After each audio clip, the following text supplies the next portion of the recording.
Happy Super Bowl Sunday, friends, family, and followers. This will be my 30th Super Bowl, or at least 30th that I can remember. I started at Super Bowl 20, Pats Bears, and I've been following diligently ever since. Today's matchup, you got the Denver Broncos, you got the Carolina Panthers, both number one seeds, both very, very dominant in both of their conferences. To get to this point, have beaten some outstanding teams on their on their road to the Super Bowl. Real quick, I'm going to give you the under 5 minutes, 3 keys for Denver, 3 keys for Carolina, some matchups. Who I'm going to pick to win, and then I'm going to go into some props if we have time. But like I said, we're going to keep it under 5 minutes. 3 keys for Denver. So let's start with the defense. You got DeMarcus Ware, Von Miller. They're absolutely key today. Can they put pressure on Cam? More importantly, can they not get frozen from the run game of the Carolina Panthers? If they can keep this pressure going themselves, Wolf, I really think it could be beneficial. Then getting to the Denver backfield, you're going to be able to go one-on-one coverage on the wideouts there with Talib and Chris Harris. This is going to really allow Wade Phillips, the defensive coordinator, to do what he wants, whether it's a spy Cam Newton, double team Greg Olsen, put another defender in the box. I think this could bode very well for Denver and give some problems to Carolina if they really aren't prepared for it. However, I do think Carolina will be. The third key, it comes down to Mr. Peyton Manning. Everybody says he's a shell of himself. I mentioned last week that he was a bit of a game manager. Who better than to manage a game than Peyton Manning? But he really needs no turnovers. He needs to audible into the run and really control this clock if he can. Carolina does an excellent job of only allowing their opponents to score 26% of their possessions. That's an 1 out of 4 times somebody's scoring on Carolina. That's unbelievable. And they lead the league in takeaways. So if they can make sure they're not turning the ball over, if Peyton Manning can play within his landscape and within his grasp, I really think that it could be a close game. Certainly if they get a lead early, who better to manage and not give away a lead than Peyton Manning?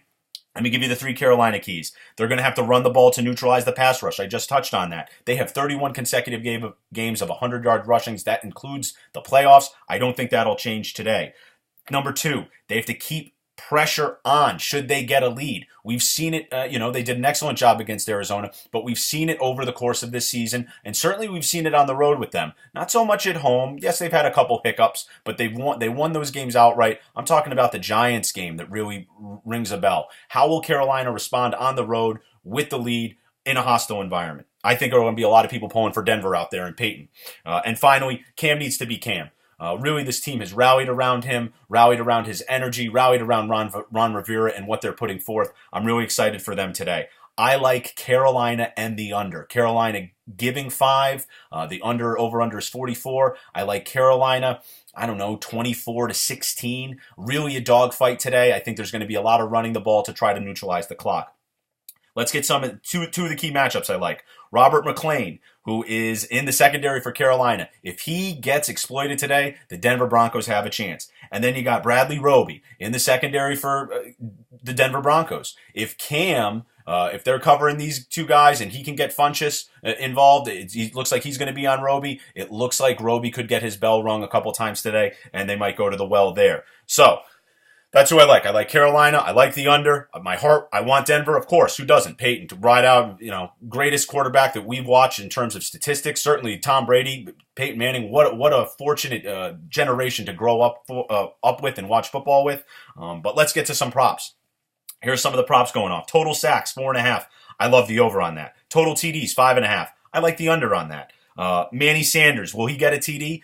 Plus 260 if you go yes. I'm saying yes. Ted Ginn, will he get a TD? Also plus 260. The receiving yards for those guys. Will Manny Sanders have over 79.5 receiving yards? I think yes. And will Ted Ginn have over 55 receiving yards? I also think yes.